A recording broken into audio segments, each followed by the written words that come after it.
Just going to go ahead and wait a few minutes here, get set up, and then we will. And then we'll get started with the show as soon as we get some people joining us. And let's see. Okay.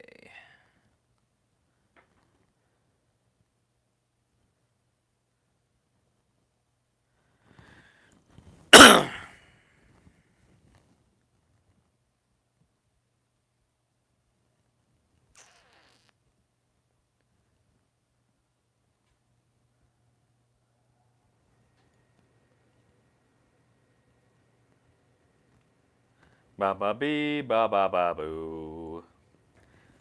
Gonna go ahead and put us out on the old Fachi book. And let's see here.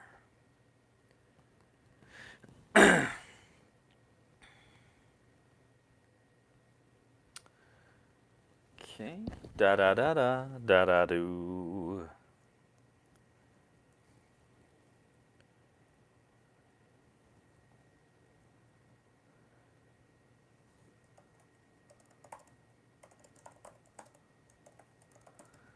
Just got a few more minutes and we'll get started.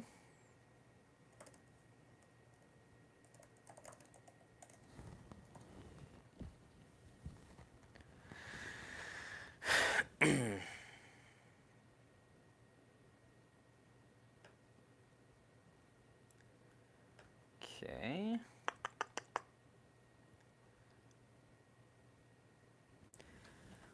So we got about 2 minutes here.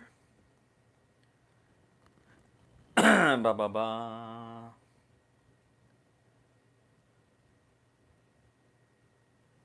Let's see. All right.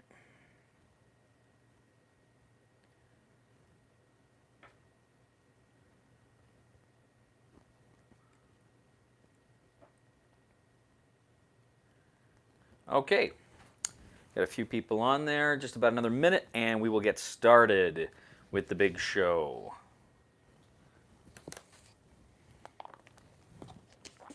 Everybody hear me okay? Everybody that's watching? Am I coming through all right?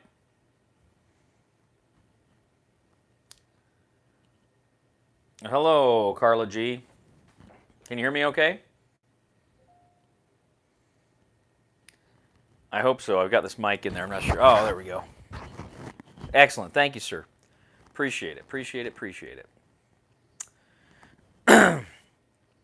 All right. Well, let's go ahead and get started then. So, this is my top 10 games of 2021. I usually do these as a pre-recorded segment. I thought today I do one live. You know, usually I've been doing these live. I've been doing these live playthroughs on Tuesday nights, and so I just thought, you know what, this Tuesday I'll do my top 10 list of 2021. And what I'll do is we'll go ahead, we'll do that, and then after I do the list, maybe I'll answer some questions if anybody's got any. Not that I'm that interesting or anything, but sometimes people just have questions. So let's go ahead. I appreciate hello from New Zealand and from Vancouver. Well, hello from Wyoming. So before I get started with the lists, a couple of things I want to note, and that is, first of all, some years when I do these lists, I just do brand new games that are entirely new that are released that year. And then sometimes I allow for games that are, thank you very much, Jared. Sometimes I allow for games that are kind of new editions. Now, it can't just simply be a reprint. It's got to be an edition that actually either significantly changes rules. And when I say significantly, I mean you can tell there's something mechanically going on there different. Or barring that, significantly you see an upgrade in components and whatnot. This year I decided to go ahead and I am including new editions because I played some freaking awesome new editions of games this year that I really wanted to include. And honestly, I didn't get to play as many games this year as I wanted to in toto. There were a lot of games I haven't had a chance to play. that I was looking forward to that I just, for one reason or another, didn't happen. So you will see some kind of new editions of games on this list, which is cool because I like them. Before I get into my top 10, I've actually got several honorable mentions that I want to talk about briefly. The first one I want to talk about is Zombicide Second Edition. Zombicide Second Edition is, of course, an updated game of Zombicide. It just clarified some rules, but it looks great, brilliant art, and some of the things it did clarify I liked a lot better. Obviously, the shooting mechanic is clarified, but the friendly fire mechanic. But obviously, well, maybe not obvious, people haven't played it.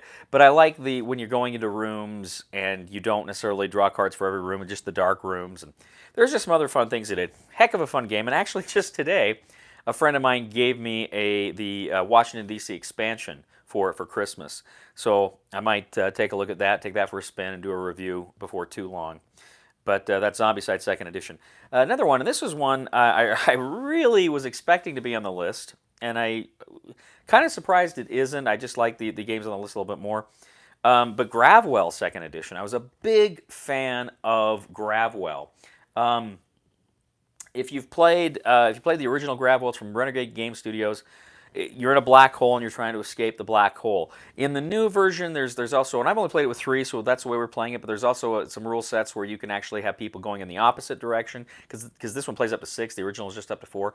But what's really cool here too is you've got different kind of asymmetrical, unique player abilities and player cards. And so I really like Gravwell Second Edition. I got my review for that too, as well as Zombicide review. So check those out. Another game that I really enjoyed was Hidden Strike American Revolution. That was from, well, let's see, I know Zombicide's from, of course, from Come On. Hidden Strike is Revolutions from Worthington. And it's kind of a card game that happens to have a board. But I did a review of this, and I did a live playthrough, and this one was great because it is it's a game of essentially it's an area control game. It's almost like a very condensed, concise Twilight Struggle kind of a game where you're moving your armies to different locations on the eastern seaboard. You're trying to game. If you get the most armies there, you can claim that region and lock it down. And I played it as a 2-player cooperative, and I played it as a solo. But there's also ways to play it as a hidden trader game, and there's a few other game modes, and so there's a lot of versatility there. But I really liked Hidden Strike American Revolution. Very good game. Cubitos from AEG. Cubitos is a pretty good game. I really enjoyed Cubitos. It's a racing game, and it's a dice building game. And you've got little boxes you construct that is kind of a pain, honestly. But once they're there, it's kind of cool. And you got the die, and you are buying die and banking die, and then rolling certain die depending on the factors on the board. But it's essentially a dice building.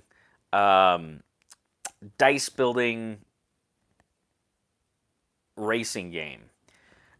What I like too is the designer is the same designer who did Ecos, which I loved. I thought Ecos was fun, and the expansion of which I just recently played. A great expansion. I don't think I'll play it without the expansion ever again. And then he also did Space Base, which is another incredibly fun game, and I really, really, really like those games from this designer. Of those 3, Cubitos is probably my least favorite, but I still enjoyed it quite a bit. Gale Force 9 gave us a great new edition of Tyrants of the Underdark, and this edition it's got it doesn't have the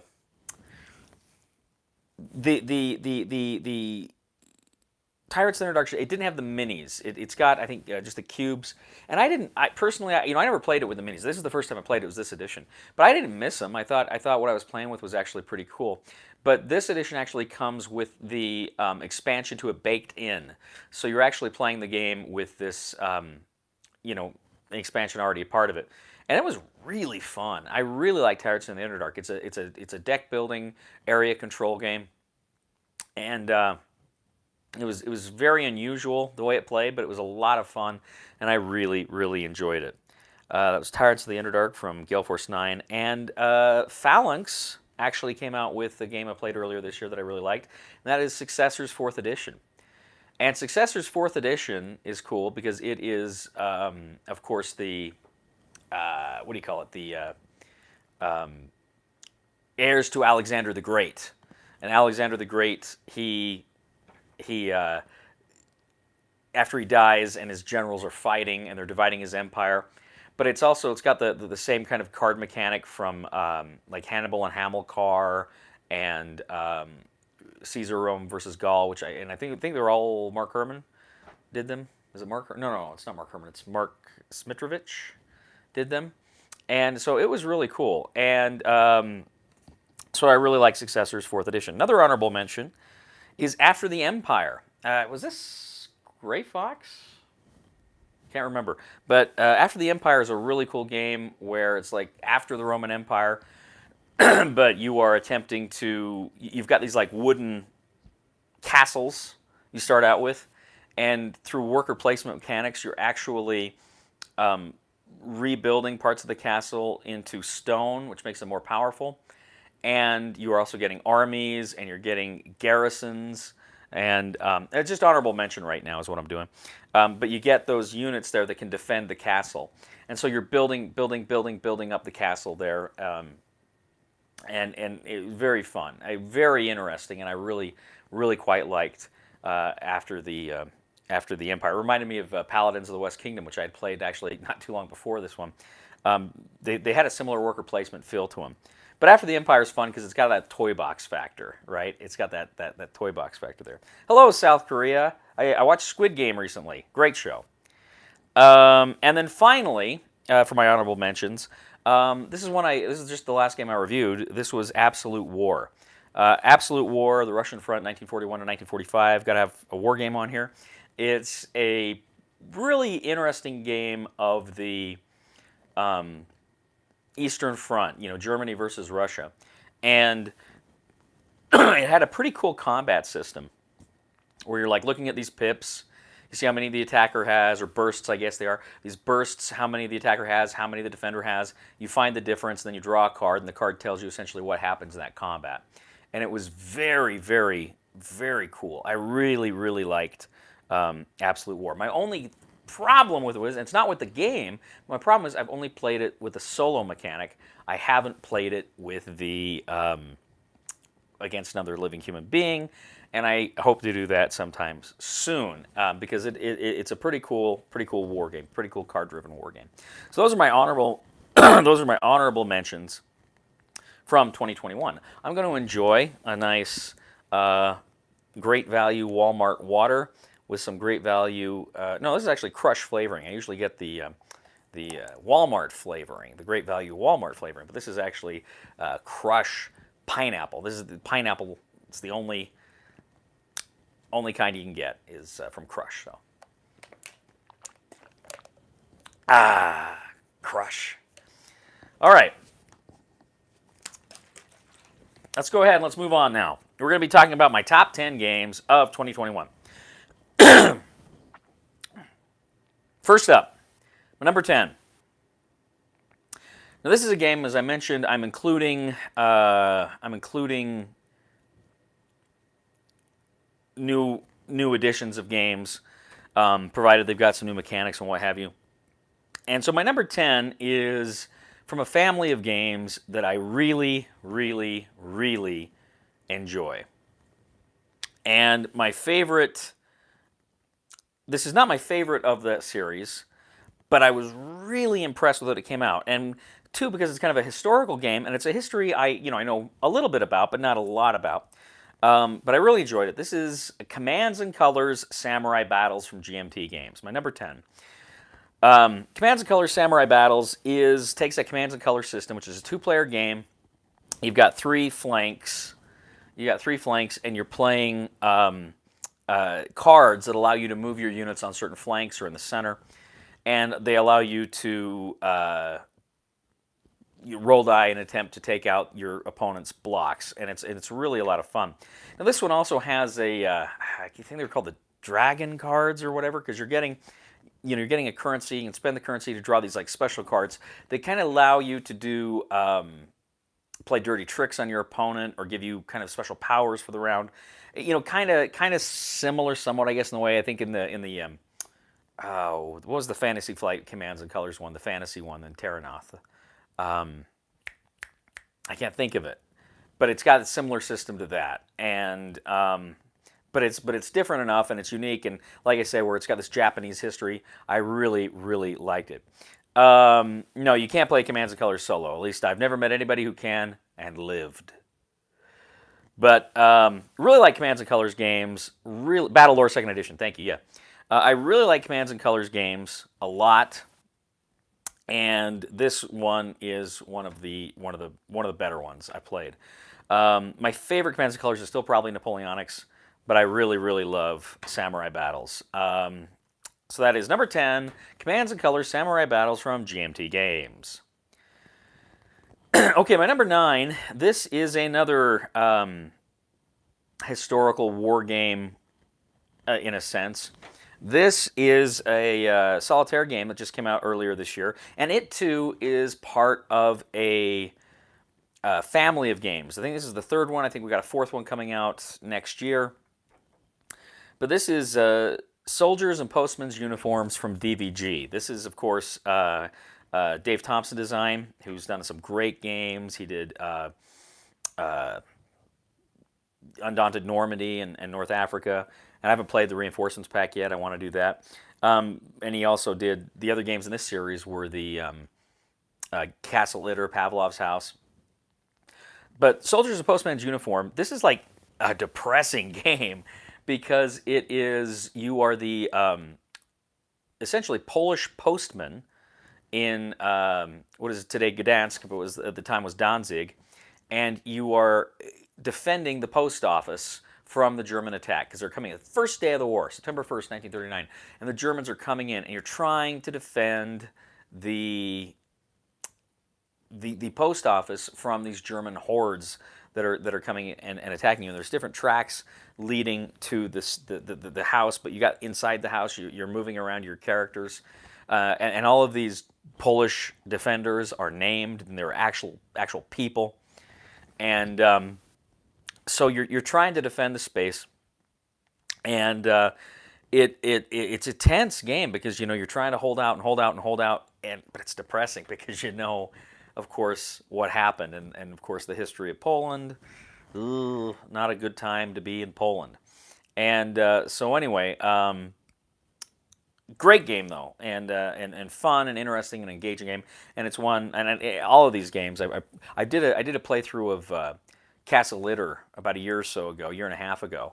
But I think Soldiers and Postmen's Uniform and Pavlov's House I need to do. I bet Kevin Costner would like that, wouldn't he? Good game. Soldiers and Postmen Uniform from DVG. Check that out. My number 8 is a game I played recently. I'll actually have my review maybe up later this week, I guess. Yeah, probably later this week. This is Red Rising from Stonemaier Games. I kind of, it's funny because I kind of have this love-hate relationship with Stonemaier Games. I either really, really love one of their games or I'm just kind of indifferent to it. And that's because they do a lot of the Euros. And Euros are not my favorite. I like Euros. They're okay. I liked Scythe. I thought Scythe was fun. And honestly, it's a fun game, to be sure. But I think, to me, Scythe, I don't want to say it's carried by its theme, but its theme is so cool and well done that I think maybe that's why I like it as much as I do. So I was able to. They contacted me from Stonemaier Games and asked me if I wanted to review this one, and I said, yeah, I'll take a stab at it. And I was actually surprised how much I liked it. This is Red Rising. Yep, you called it. Red Rising. What is that? Red Rising big media coverage, then just died. Yeah. I liked Red Rising. I thought Red Rising was pretty freaking cool. And there is an issue with because they sent me the collector's edition, And there are some issues there. Some of the colors are so similar, and there's a few other little issues there. But it's a fun game. It's a different game, but essentially it's a card game. And one other caveat I do need to note: I have not played this one with an opponent. I've only played it with the solo version, and I really like the solo version. I think I'd like it better against another human being. But Red Rising is essentially your more or less every turn just playing a card and taking a card. But where you play cards in different locations, there's 4 locations. Where you play that is going to move you up on certain tracks, earn you certain points, and move you closer to the end game. And then at the end of the game, of course, well, what you're doing too is the cards you collect, you're trying to get a hand of cards. Usually you got 5. You have some ways to gain more or lose some. Generally, you got about 5 cards. And what you're trying to do is find combinations for scoring, because some of the cards are going to say things like, if you have this colored card or this colored card, and there's like 14 different colored cards, right? If you have this colored card and this colored card, you can score this. But if you have this kind of card, you don't score any. So you're trying to build this kind of card engine to score you points at the end of the game. Now, when you're playing against another person, you just compare points. But when you're playing against the game itself, there's kind of an AI system where they keep getting cards, they don't lose cards. So then you divide their cards between odds and even numbers and kind of score off of that. Little convoluted, but it's not bad, and it's a fun game. Like I said, I've got a few little issues with it, and I'll go into more detail with that in my review. But generally, I really enjoyed Red Rising from Stonemaier Games, and it was just a very fun game, very fun experience. Played it a few times solo, and I'll probably play it again solo before too long, because it's a fun game. Red Rising, number 8 from Stonemaier Games. My number 7, or Sieben, as the Germans like to say, is a game that just came out here a couple of months ago. It is based on a movie that just came out here a month or so ago, a month and a half ago, 2 months ago, I guess maybe. This one is, first of all, the movie was amazing, and again, I keep thinking I got to make a video just to talk about this movie, and I'm thinking I want to do some more maybe movie and TV reviews and stuff, more pop culture stuff here too. I'm kind of reluctant to, because I don't know if people will be on board with that, or anyway. But this number 7 is Dune, a game of conquest and diplomacy from Gale Force 9.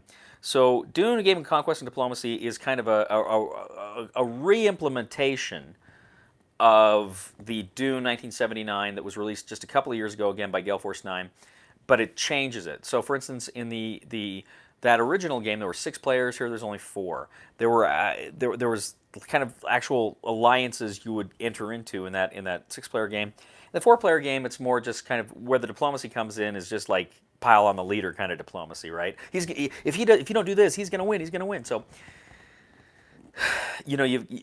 the diplomacy is kind of light here. Diplomacy is kind of light, but it's fun. It's a fun game. It's an engaging game. And what's nice about this is the 6-player game, which I really enjoyed, is a longer game. It's about a 3-hour game, and I don't mind 3-hour games. I don't have a problem with it. 3-hour plus games. Some of my favorite games are longer games, as you know. Many of you know. But this one plays like, an hour and a half. It's under 2 hours. What do I like better, Dune Imperium or Dune Diplomacy? That's a good question. Come back to that. But I really like Dune, a game of conquest and diplomacy. It's tense, it's tough, it's mean. And I got to tell you, that's something I really like, mean games. I just do. I just have so much fun when you're so angry at somebody, and then and there's that animal instinct. You just want to punch them, and then just at the same time you realize this is just stupid. This is just fun. It's fun to get mad at people, and know it means nothing. So I really like mean games. But Dune, game Conquest and Diplomacy, Gale Force 9, my number 7, fantastic game. All right, my number 6. So my number 6. This is another GMT game, a war game that came out earlier this year. And it's a game that was really, really, really innovative. In fact, I dare say it's one of the most innovative war games I've played in a long time. It created a system. That I'd never seen before. And it very intimidating. I was reading the rules. I'm like, oh, I'm never going to learn this.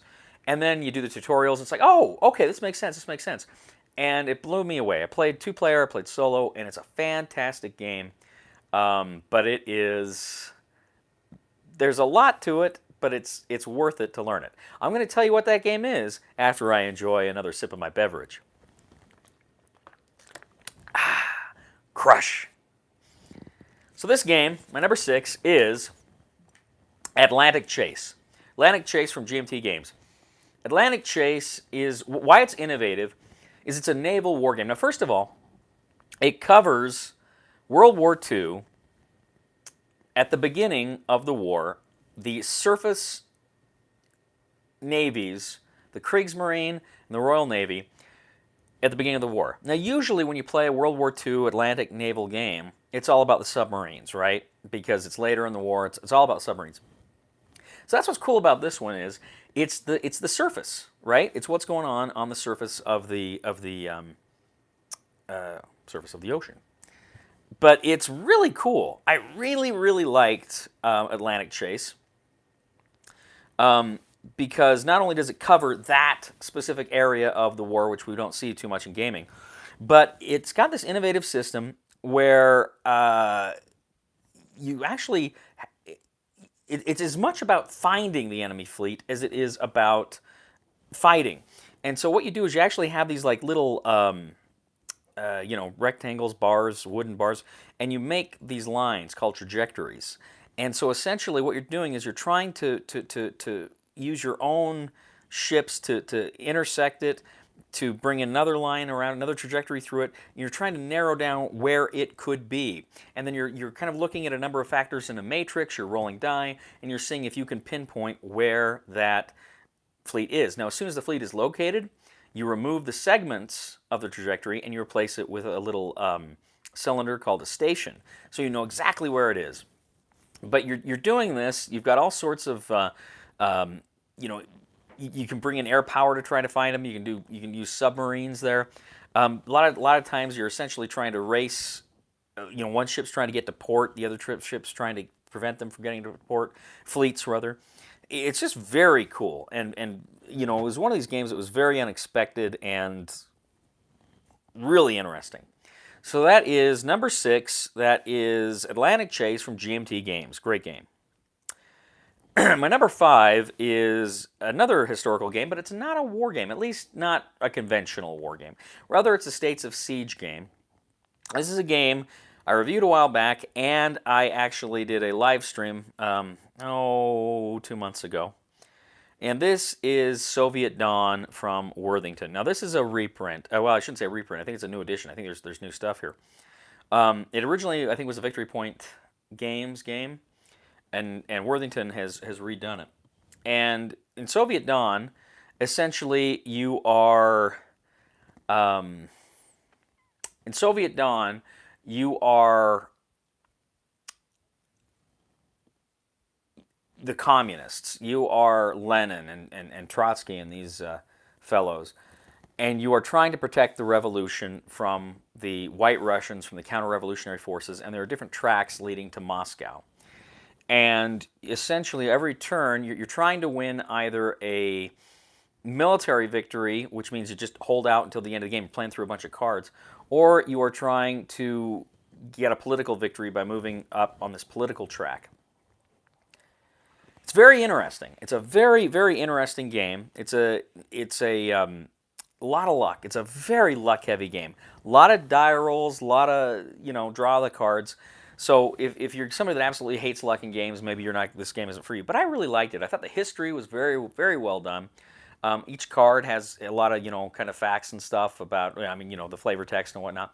About specific moments, but things can happen. The Tsar can escape and it can screw you over.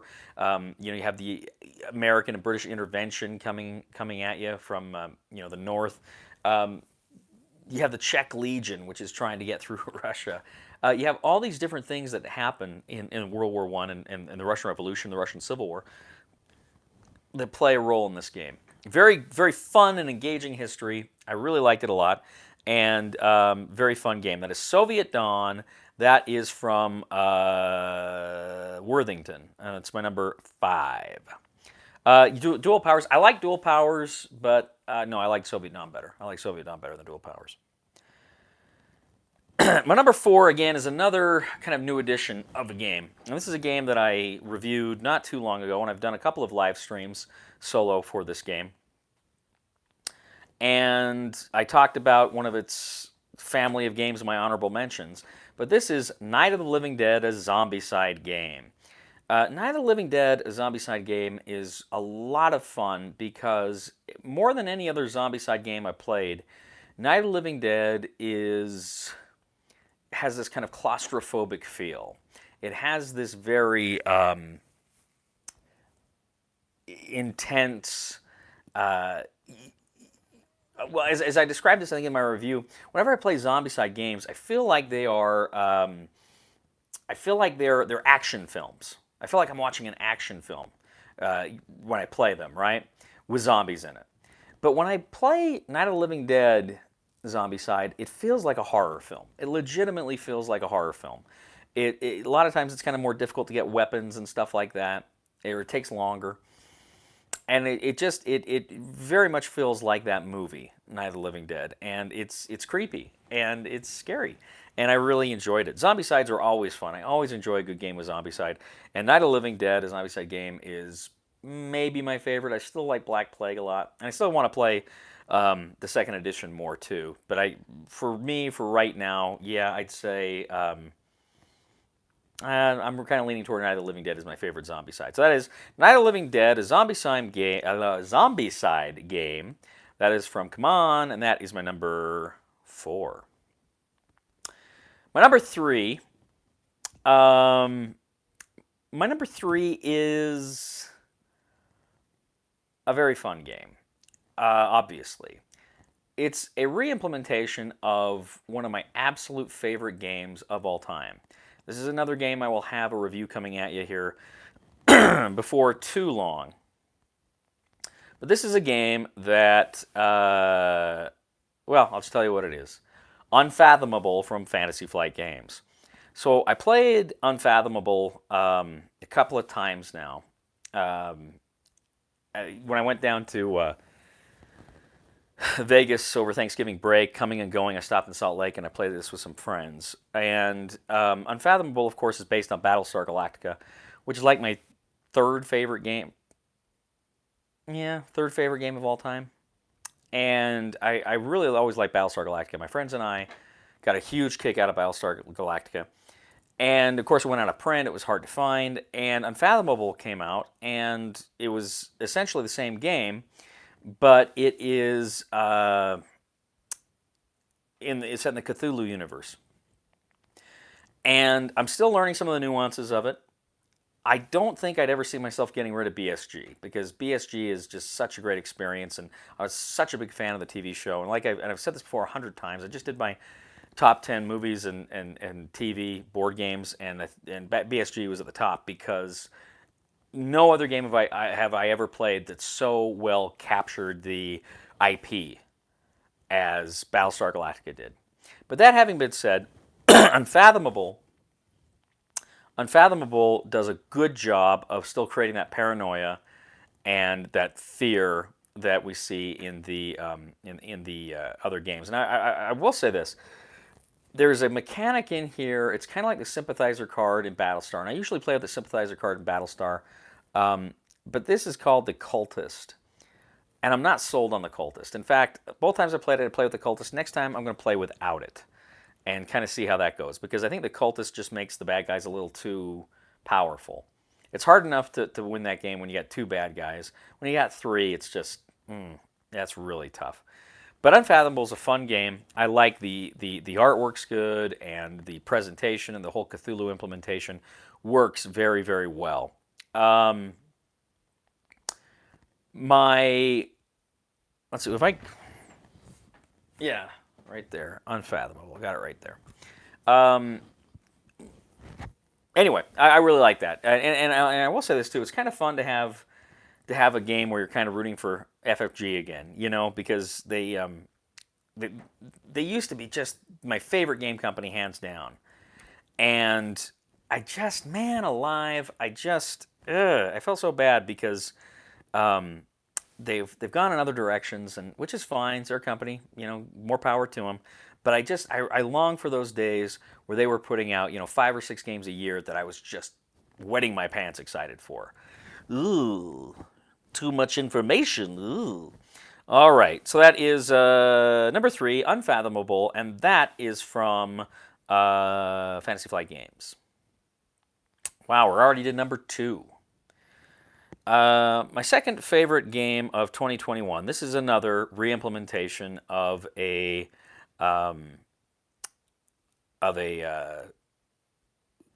game that came out years ago. I think the original game came out in like 2012, I think maybe. And they just came out with the second edition this year. I really enjoyed the original game. I really had a lot of fun with it. And they made an expansion to it that I never played with. I said, "You gotta play the expansion. You gotta play the expansion." And they never came out with the expansion, and I was so mad because I never got a chance to play. By the time I kind of got in the loop, the expansion was already like very expensive, and then they didn't print it anymore. So I'm never going to get a chance to play it. I held out of the game. I think I played it once or twice more before I ended up moving, and I gave it away. It was one of those after I gave it to a friend of mine when I moved to Texas, and after I gave it away, I was like, I shouldn't have given it. That's too good a game. I shouldn't have given it away.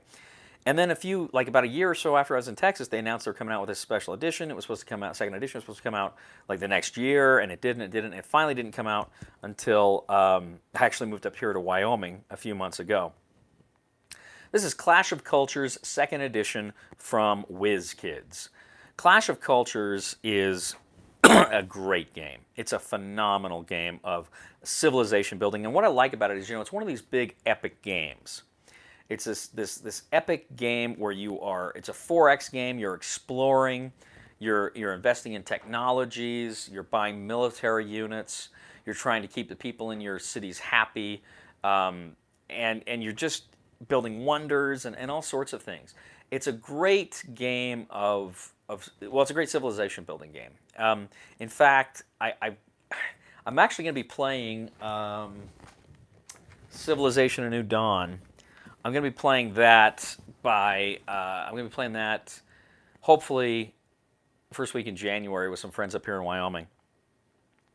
And I'm going to have to really consider, what do I like better? What do I like better? I really like Civilization: A New Dawn, but man, Clash of Cultures is just so big and it's so epic, and they cover a lot of the same ground. But there's still just some really, really cool stuff that's unique to each. But as far as 2021 goes, no question, Clash of Cultures second edition. I would say if you're going to play Civilization: A New Dawn, you need to get the expansion. The expansion for Civilization is essential, and I was so glad when they came out with the Clash of Cultures second edition that they included the expansion in it, because I agree, it's part of the game. It is absolutely part of the game, and it should be part of the game. So, Clash of Cultures second edition from WizKids, that is my number 2. Once again, I'm going to partake of my beverage here. Crash! All right. My number 1. Now, I know you've all been wondering what this is going to be. There's been some speculation in the tabloids about what my number 1 game of 2021 would be.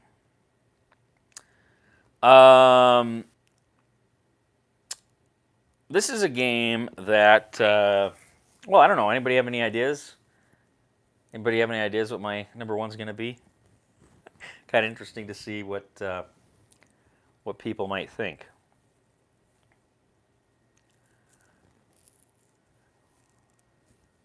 It's a game that I've reviewed it, and I reviewed an expansion to it fairly recently. War Room's good, but War Room actually came out in 2019, the end of 2019. I love War Room. That's my favorite game of all time. But my favorite game of 2021, Successors? No, I already included Successors in my honorable mention.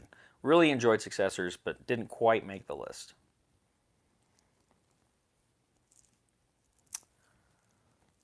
Dune Imperium. That was a 2020. I actually reviewed that, and that was on my list last year. Dune Imperium.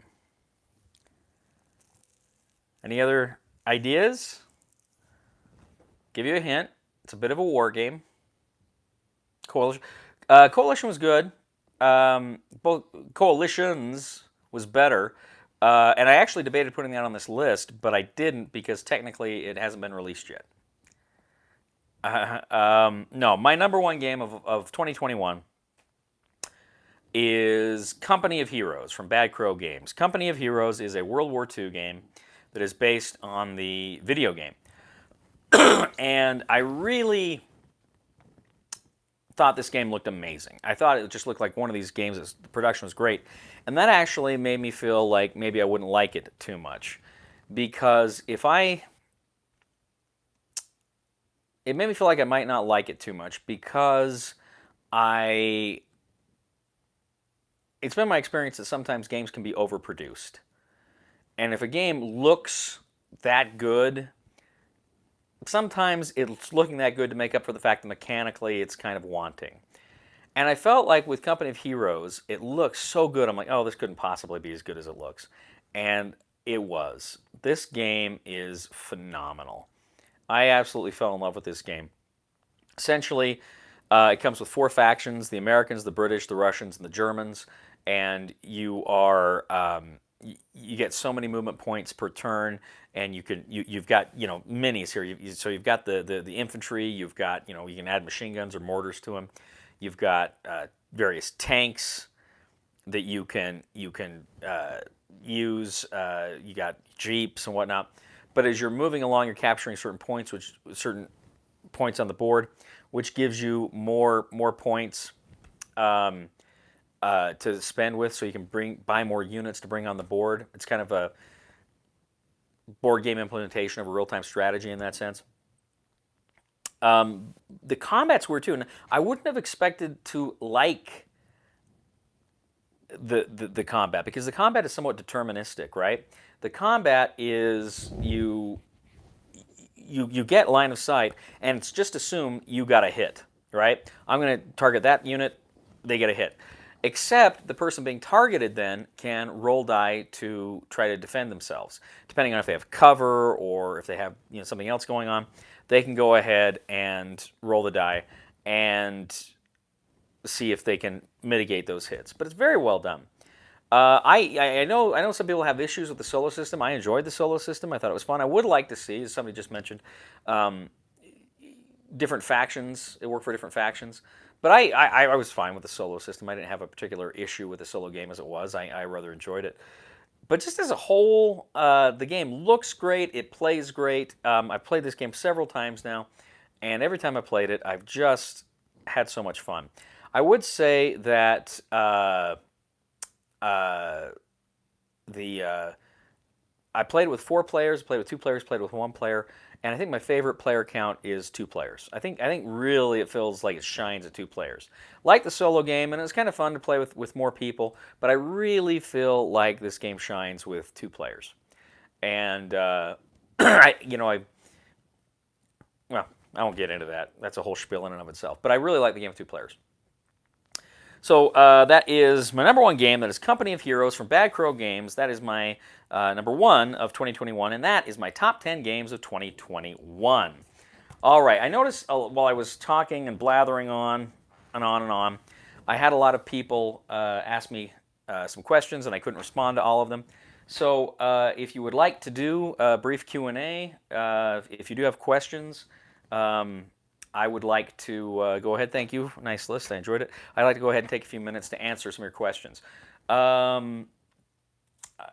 Gosh, I know I had some I was trying to remember, and I just completely forgot them. So if you have any questions right now, go ahead and ask them. I think I saw somebody say, can you still get Company of Heroes? I think they're doing another Kickstarter. I don't know if that's happened yet, but I think they're doing a second Kickstarter. But I hope you could. I hope you do get a chance to get it because it's such a good game. Thanks, Carla. All right, so any questions? Any answers? Any bottles, any rags? All right. I guess I can look back here and see what some people... Because I know, gosh, there were some... somebody asked me about... is Nemesis the best thematic game ever in your opinion? You know what? I'm going to do a review of Nemesis coming out here in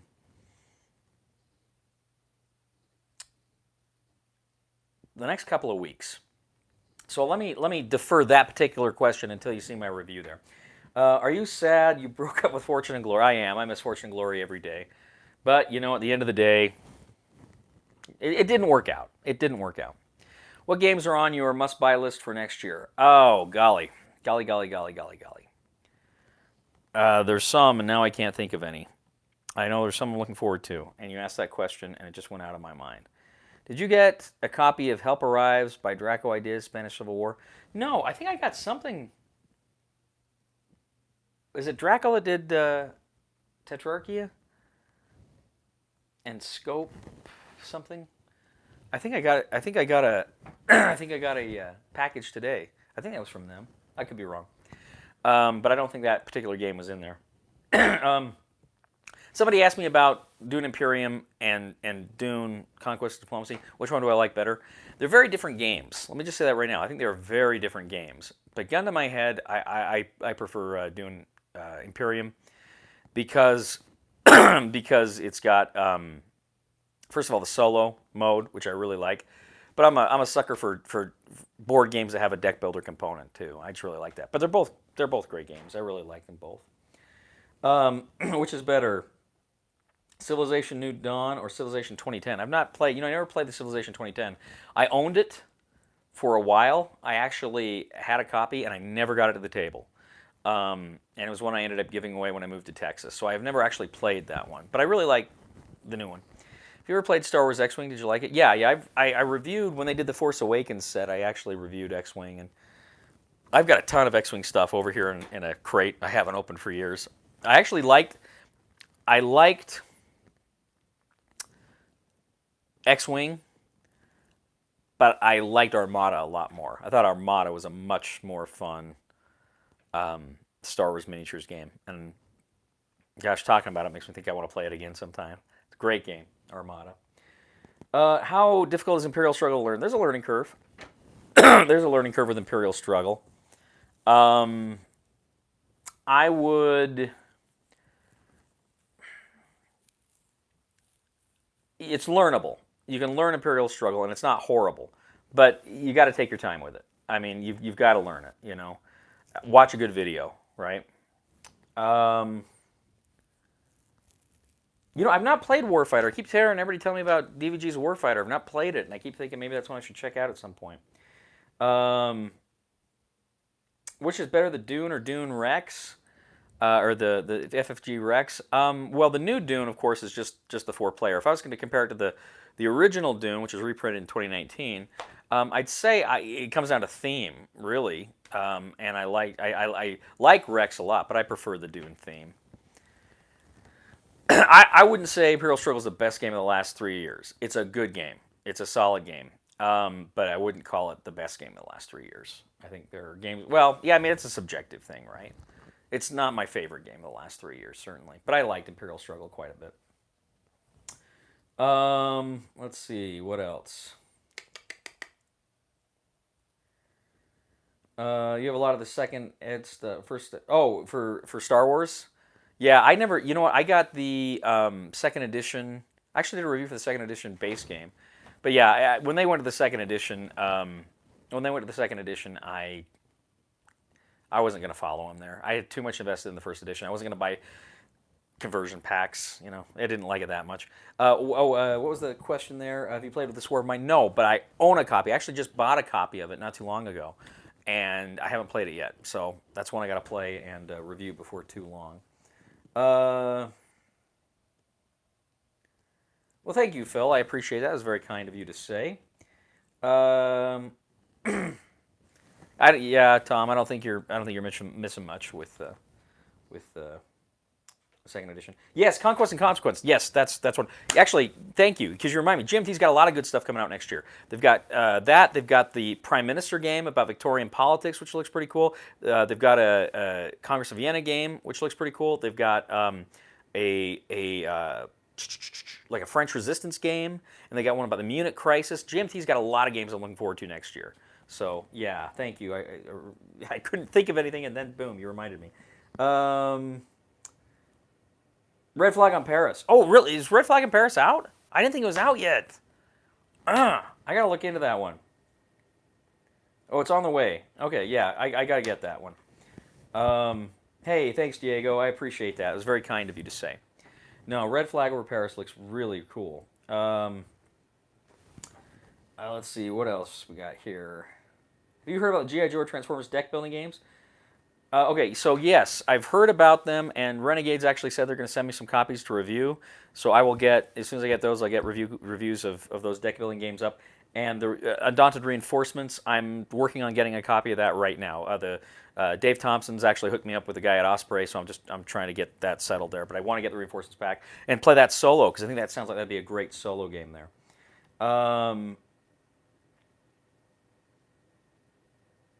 Really, you like the GI Joe, but you don't like the Transformers. Are they that different, Jared?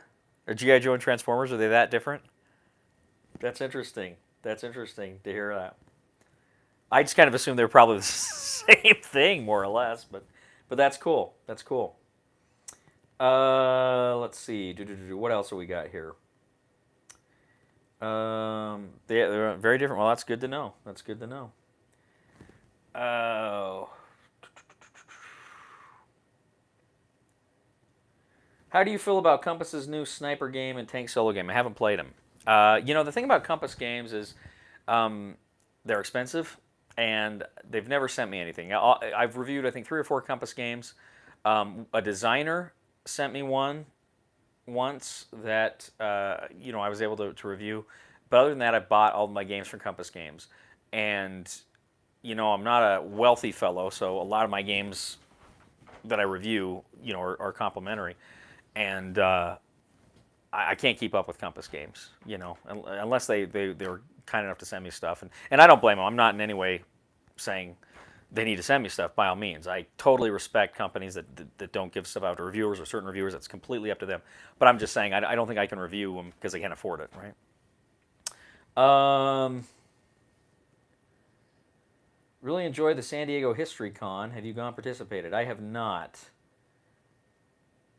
I'm not familiar with that at all. Successors, yeah, Successors. I liked Successors. I thought Successors was a pretty good game. I'm gonna hang on to it. I want to play it again. It's good, yeah. Troubles, yeah, I heard the Troubles was good. Compass Games, I only do Command and Colors releases for them, nothing else. Cody, there's a Push Your Luck game. Crowbar by Herman Luttman. A solo game about Rangers at Point to Hunt. Oh, that sounds pretty cool. What company, Tom? What company put that out? I'll have to look into that. Crowbar. Is that DVG?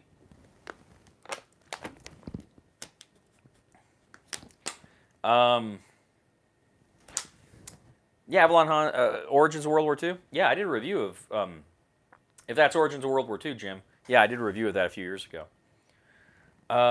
Playing called Leaving Earth and Expansions. I've not played Leaving Earth. What's that one about? I don't ever think I've heard of Leaving Earth before. Well, Flying Pig Games. Okay, I'll look into it.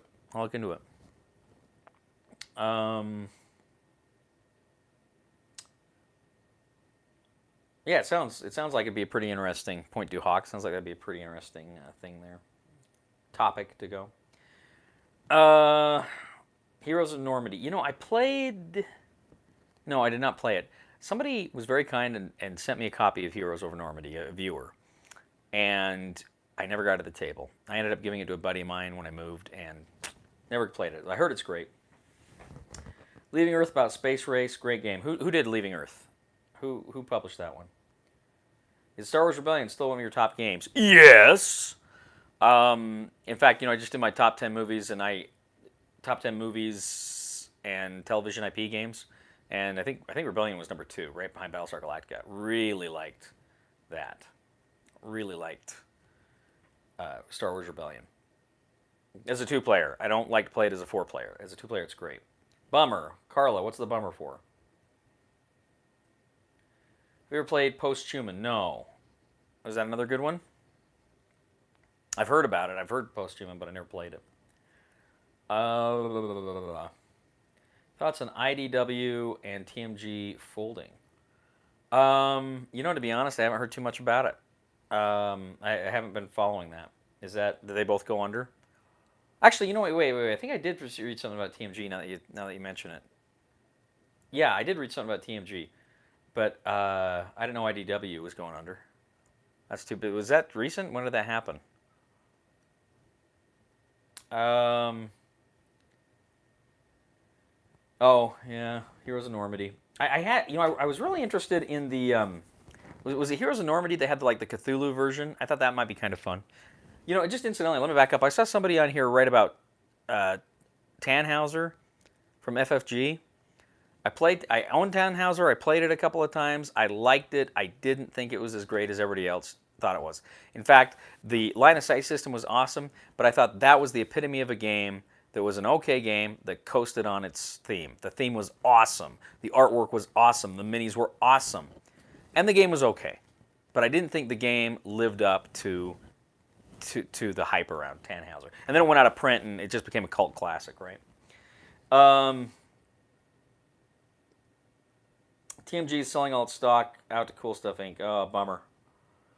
Victory Awaits by MMP made the cut and hopefully will get released Tuesday. Oh, that's cool. Block War Games, Columbia or Command and Colors. Well, I don't think I don't consider Command and Colors a block war game. I don't consider Command and Colors a block war game. Yes, it has blocks, but for me, a block war game is one that has Fog of War, and you rotate the blocks to show strength. So I don't consider Commands and Colors really a block war game. I think they're two different systems. Love the minis. Made up my own scenarios. Okay. Shots fired. Sekigahara. I like Sekigahara. I did my review on it. I liked it. I didn't love it like a lot of people do. A lot of people think it's the greatest game ever. I liked it. I didn't love it. I played. GMT did the Space Corp, which I thought was pretty cool. It kind of sounds a lot like Leaving Earth, but then also, I played that. What was the game I played? I can't remember the name of it, but it was a game like that about spaceships leaving Earth into Earth orbit or into our solar system, and it was just so complex, and it totally lost me. I can't remember the name of it. Combat Infantry is a good game for sure. East Front too. I've seen that. I haven't played it. It looks pretty good. Yeah, exactly. JT. Yeah, I don't see Command and Colors as a block war game. High Frontiers. That's it. Yeah, High Frontiers. Thank you. High Frontiers. It was just High Frontier. It was just too much for me. It was a game. The first time I played it, we were reading the rule books for like 3 hours trying to make head or tail out of it, and it was just too convoluted. I know there's people that love it and they eat it up, and science guys love that game, and more power to them. Not for me. Not for me. Have you played Robin Hood? I don't think so. I played the Command game about, but that was like, what was that? Nottingham, or was it the 5 players? Well, you played up to 6, but 5 was optimum. I can't remember it. I ended up giving away, but I enjoyed it. Yep, it's a designer's fault. All his games are like that. Well, I kind of got the impression. I played Bios Megafauna too, was it Phil Eklund, I think? And I played that one, and I liked it. I liked the idea of it, I should say. But again, I just felt like there's too busy, too much going on, and it kind of lost me. So, yeah. Appreciated your review of Absolute War. Yeah, well, thanks. It was a good game. It was fun, and it's kind of, like I say, I'm hoping I can play it sometime with another human being. So we'll see if that happens at some point. Have you played Triplanes and Tripods by Ares? Oh, is that that's like the War of the Worlds one, is it? Like H.G. Wells? No, I've not. I thought it looked pretty interesting, though. Urban Sprawl, have not played. All right, let's wrap. We're nearly at an hour here, so let's just maybe a couple more questions here if I see pop up. So if anybody has a few more. It was too much work to have fun. Yep. Yep. All right. Any final questions? Can we expect more comedy stick this year? I don't know that I don't have the time to produce and write a lot of that stuff anymore. I wish I did. Um, Never say never. Maybe we'll see something like that, but we'll see what happens. Production quality is through the roof. Well, thank you. It's very kind of you to say that, Jim. Have you delved into any good print and play games? No, I don't do print and play. And it's not that I have anything against it. It's just, I don't know. It's just something I've never gotten into. And I've heard there's good things about print and play, but it's just, I don't know. I like components, you know? I like the toy factor. Thanks for this. Appreciate the form. Thank you, Carla. Any games that you're looking for next year? Well, again, I mentioned all those GMT games that I'm really looking forward to, and I could probably, I'm sure there's more that I can't think of any more at the time, but yeah, a ton of GMT games I'm looking forward to next year. Thanks for all you do. Last 100 yards. Haven't played Last 100 yards. Sorry. Oh, you know what? Actually, okay. So I have. Thank you, Tom. I have actually one big question for all of you guys too before we sign off here. And this is like really important. Okay. Actually, two questions. Thank you, Mario. My first question is this: are you watching the live playthroughs? Do you enjoy them? I know I always get some people on there and some feedback. Frankly, I'd like to see more people on there. But are you enjoying those? Do you like live stuff? Do you like a live content like this? Would you prefer to see more top 10 lists in a live context like this, or would you prefer to have them edited where I can put in the pictures and stuff? So that's my first question for you. Let's get some feedback on that. What do you think? Oh, I appreciate all the compliments. It's very guys. I'm not a great nice guy. I'm not fishing for compliments, but I appreciate them. Let's see. Okay. All right. Last 100 yards is way too complex for Cody's taste. Could be. Yeah, if there's a lot of exceptions, that's probably not for me. Yes, live playthroughs. Thank you, Jim. More live top 10s. More live playthroughs with advanced notice. Well, typically, I'll tell you right now, I've been doing the live playthroughs Tuesdays at 7, is around 7, is roughly when I've been doing them. Would be much, so you, okay. Yeah, I'm not going to, I'm probably not going to be able to edit those kinds of things. It's just live games. Top 10s are great anytime live or recorded. Thank you very much, Jared. Live is enjoyable. Well, maybe I'll look at doing more of these lives. I know I've got at least one top 10 recorded in the can, but maybe I'll start doing some more live later. Also, once a month live video would be interesting. Okay, well, that's not a bad idea. Okay, so now I've got the second question for you, and this is a little behind the scenes will be interesting. I don't know. There's no behind the scenes. It's just me. Okay, so my second question for you, and again, this is incredibly, incredibly important. Beard or no beard? Do you like bearded Cody? Do you like clean-shaven Cody? I'll tell you right now, it's coming in all gray, so I think about 10 years older. I don't know. I'm debating. This is about as long as I've ever had my beard, actually.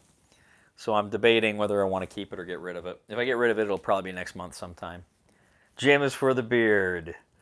Beard is cool. I used to clean shave Cody, but beard is cool. Beard through producer. I've got beard all day. Oh man, distinguished.